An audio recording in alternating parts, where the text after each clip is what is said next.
जय गायत्री माता। श्रीमद् भागवत पुराण दशम स्कंद 73वां अध्याय। जरासंध के जेल से छूटे हुए राजाओं को विदाई और भगवान इंद्रप्रस्थ का लौट आना। श्री सुखदेव जी कहते हैं, परीक्षित, जरासंध ने अनायासी 20,800 राजाओं को जीतकर पहाड़ों की घाटी में एक किले के भीतर कैद रखा था। भगवान श्री कृष्ण के छोड़ देने पर जब वे वहाँ से निकले तब उनके शरीर और वस्त्र मैले हो रहे थे। वे भूख से दुर्बल हो रहे थे, उनके मुंह सूख गए थे। जेल में बंद रहने के कारण उनके शरीर का एक एक अंग ढीला पड़ गया था। वहाँ से निकलते ही उन नरपतियों ने देखा कि सामने भगवान श्री कृष्ण खड़े हुए हैं। वर्षाकालीन मेघ के समान उनका सांवला सलोना शरीर है, उस पर पीले रंग का रेशमी वस्त्र फहरा रहा है। 4 भुजाएं हैं जिनमें गदा, शंख, चक्र और कमल सुशोभित है। वक्ष स्थल पर सुनहरी रेखा श्रीवत्स भी है और कमल के भीतरी भाग के समान कोमल रत्नारेछे नेत्र हैं। सुंदर बदन प्रसन्नता का सदन है। कानों में मकराकृति कुंडल झिलमिला रहे हैं। सुंदर मुकुट, मोतियों का हार, कड़े करधनी और बाजूबंद अपने अपने स्थान पर शोभा पा रहे हैं। गले में कौस्तुभ मणि जगमगा रही है और वनमाला लटक रही है। भगवान श्री कृष्ण को देखकर उन राजाओं की ऐसी स्थिति हो गई मानो वे नेत्रों से उन्हें पी रहे हैं, जीभ से चाट रहे हैं, नासिका से सूंघ रहे हैं और बाहुओं से आलिंगन कर रहे हैं। उनके सारे पाप तो भगवान के दर्शन से ही धुल चुके थे। उन्होंने भगवान श्री कृष्ण के चरणों पर अपना सिर रखकर प्रणाम किया। भगवान श्री कृष्ण के दर्शन से उन राजाओं को इतना अधिक आनंद हुआ कि कैद में रहने का कलेश बिल्कुल जाता रहा। वे हाथ जोड़कर विनम्र वाणी से भगवान श्री कृष्ण की स्तुति करने लगे। राजाओं ने कहा, शरणागतों के सारे दुख और भय हर लेने वाले देवेश्वर सच्चिदानंद स्वरूप अविनाशी श्री कृष्ण, हम आपको नमस्कार करते हैं। आपने जरासंध के कारागार से तो हमें छुड़ा ही दिया, अब इस जन्म, मृत्यु और घोर संसार चक्र से भी छुड़ा दीजिए, क्योंकि हम संसार में दुख का कटु अनुभव करके उससे ऊब गए हैं और आपकी शरण में आए हैं। प्रभु, अब आप हमारी रक्षा कीजिए। मधुसूदन, हमारे स्वामी, हम मगधराज जरासंध का कोई दोष नहीं देखते। भगवान, यह तो आपका बहुत बड़ा अनुग्रह है कि हम राजाओं बल कहलाने वाले लोग राज्य लक्ष्मी से अलग कर दिए गए हैं, क्योंकि जो राजा अपने राज्य ऐश्वर्य के मद से उन्मत्त हो जाता है उसको सच्चे सुख की, कल्याण की प्राप्ति कभी नहीं हो पाती।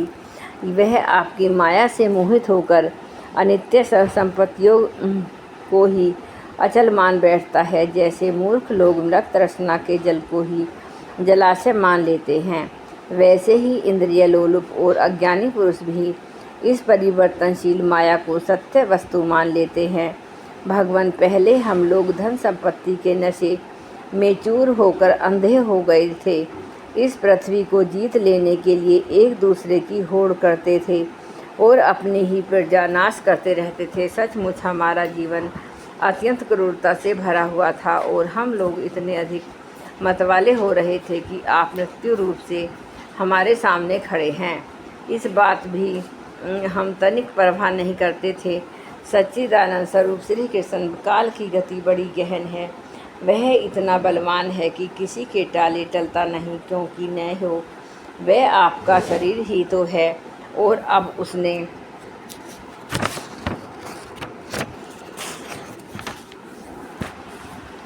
हम लोगों को श्रीहीन निर्धन कर दिया है। आपकी अहोतिक अनुकंपा से हमारा घमंड चूर चूर हो गया है।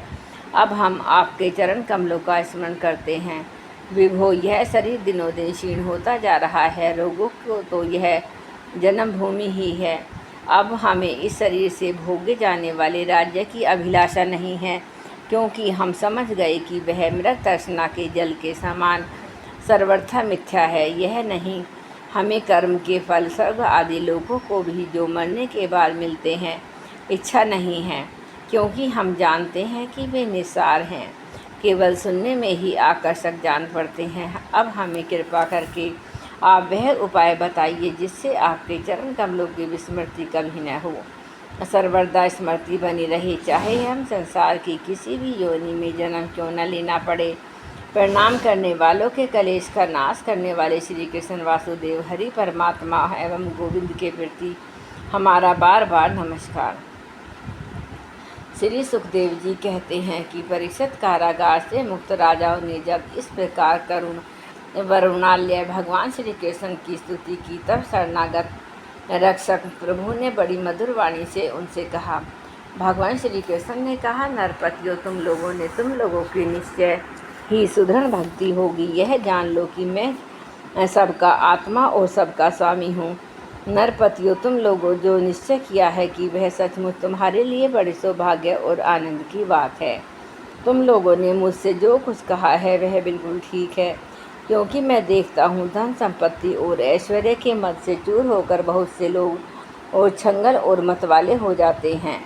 हृदय, नहुष, वैन, रावण, नरकासुर आदि अनेकों देवता, दैत्य और नरपति आदि के कारण अपने स्थान से, पद से अलग हो जाते हैं। तुम लोग यह समझ लो कि शरीर और इसके संबंधी पैदा होते हैं, इसलिए उनका नाश भी अवश्यंभावी है। अतः उनमें आसक्ति मत करो। बड़ी सावधानी से मन और इंद्रियों को वश में रखकर यज्ञों के द्वारा मेरा यजन करो। धर्म पूर्वक प्रजा की रक्षा करो।